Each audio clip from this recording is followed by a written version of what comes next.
I've been following this whole conflict over Novak Djokovic and his attempt to play the Australian Open unvaccinated. And all I can say is, send that joker home.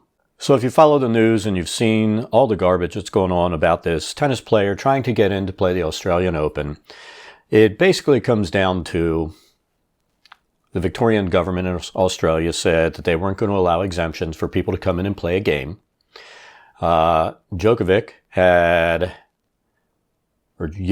or however you pronounce his name, I don't care, had supposedly gotten an exemption from Tennis Australia and possibly the Victorian government or some officials there, even though in Australia, you're not allowed to travel to Australia without being vaccinated. And let's face it, they have very strict rules for the people, the population of Australia concerning being vaccinated and being able to do things. So this guy went to Australia not being vaccinated because he doesn't believe in being vaccinated and was detained and told, you're going to be sent to hell home. Now it's going to court, I believe, sometime later today, which is early tomorrow in Australia. And we'll see what happens. But let's talk about this bullshit, which the bullshit is this guy thinking he can go into Australia and play without following the rules and all of the nonsense that's happened. So first, a little background on this guy. He has some controversial, questionable ideas when it comes to health and medicine, and apparently knows absolutely nothing about science. But these are some things that he believes that I think really puts him on the crazy train. So in his autobiography, Serve to Win, apparently he wrote about some researcher who had directed anger, fear, hostility at a glass of water which turned slightly green after a few days. And also while directing love and joy at another glass of water which remained bright and crystal clear in the same period. Now also, in 2020, he spoke of his knowledge of some people using prayer and gratitude to turn the most toxic food or maybe most polluted water into the most healing water. He also said scientists have proven that molecules in water react to your emotions and speech. So these are the ideas and concepts of crazy people. Rational individuals don't believe this kind of stuff. This guy, through his own statements over the years, has proved that he may be a great tennis player, but when it comes to science and medicine, yeah, he's probably batshit crazy. Coming here to where we are today, he has, from the beginning, said that he didn't believe that anybody should have to be vaccinated in order to compete in a tennis tournament. Now, here's the problem with that. Every country has its own rules, and there are countries that don't allow philosophical and religious exemptions from vaccination. Now, Australia encourages vaccination, and to do so, they also limit where you can go if you're not vaccinated. And they've made it very clear that foreigners traveling to Australia must be vaccinated or they will be denied entry. Now, these rules are absolute, and there's no question about it.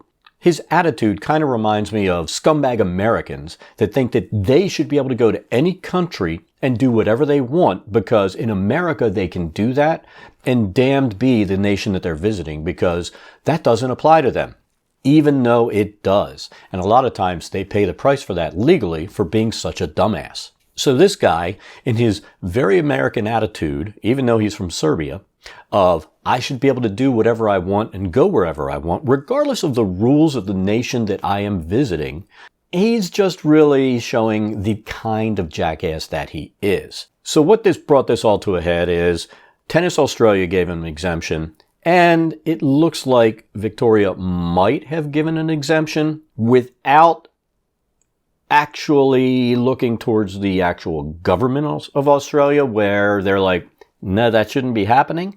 And now we've got a guy who came there, thrown in detention. And let's not forget, there's one other thing you need to put in there to show how dishonest Djokovic is.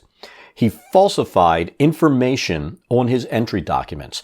This is a guy who in December tested positive for COVID, went to a children's tennis event while he was positive, and several other events traveling around Europe, all the while being positive with COVID. So this is not a good guy, and he obviously doesn't care about the rules or the people who he is around. And it's fair to say that the majority of Australians, because of the rules that they've lived under, are extremely pissed that this entitled, wealthy guy who plays a game for a living is getting a free pass and not being forced to follow the rules if this exemption goes through and they let him play. And, I can fully understand and sympathize with those people because this should not be happening. My personal opinion has always been, if you're going to visit another country, you have to follow those rules. Now, if vaccination is a rule that they require for you to come in, if you don't want to get vaccinated, don't go to that country. In the case of this dude, if he wants to play tennis there, he needs to get vaccinated or stay the fuck home and wait for a tournament someplace else that'll let him come in. But there should not, in any case or under any circumstance, have an exception made for somebody like this who doesn't have a valid medical reason for not getting vaccinated. And they're not saying, oh, well, your religious exemptions are valid. They're not giving that. They said only under limited cases will they give medical exemptions. So any other exemption, any other objection that he has, be it philosophical, moral, stupidity-based, which it looks like that's what all of his objections are based on, those are not valid. And Australia has an obligation to live up to enforcing the rules on someone visiting as they've done with the people that live there. The only result that should happen out of this is send that guy home. Tell him, sayonara, we'll see you in 3 years after you're able to get a new visa, because once you're kicked out, you got to wait 3 years to get a new visa. Tough shit, dude. You fucked up. Live up, own up to it, and admit you just wanted to do what you wanted to do. So yeah, Australia, send the guy packing, send him home, and send that message out that you're not going to let people come in just because they have money or play a damned game, that they can go ahead and do whatever the fuck they want. Anyway, that's it for this video. Hope y'all have an awesome weekend or rest of your weekend, and we'll catch you next time.